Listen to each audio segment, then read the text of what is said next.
Curhat Jonathan Latumahina soal kondisi David, belum kenali dia sebagai ayahnya, hanya panggil nama.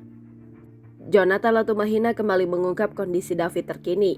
Ternyata hingga kini seluruh ingatan David belum kembali sepenuhnya usai koma karena dianiaya oleh Mario Dandi.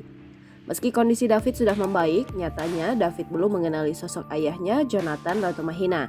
Hal ini disampaikan dalam Twitternya @siksiksak Rabu 12 April 2023 yang mengunggah momen sang musisi Boni Sidarta dan Jimmy tengah membesuk David. Dalam momen itu diceritakan Jonathan bahwa David masih mengenali kedua sosok sang musisi. Namun sayangnya, David justru tak mengenali sosok ayahnya dan memanggilnya dengan sebutan nama Jonathan.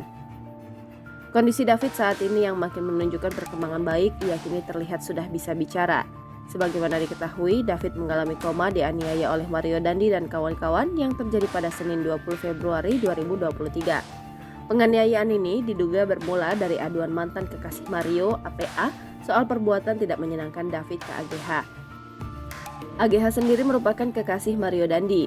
Menurut keterangan kubu Mario Dandi, APA mengadu pada Mario pada 17 Januari 2023. Akibat informasi tersebut, Mario pun emosi dan ingin bertemu David. Setelah itu, AGH pun menghubungi David yang saat itu berada di kediaman rekannya berinisial R di kawasan Pesanggerahan, Jakarta Selatan. Imbas dari perbuatannya, Mario dan rekannya Shane Lucas juga ditetapkan sebagai tersangka. Jangan lupa subscribe, share, komen, dan like ya!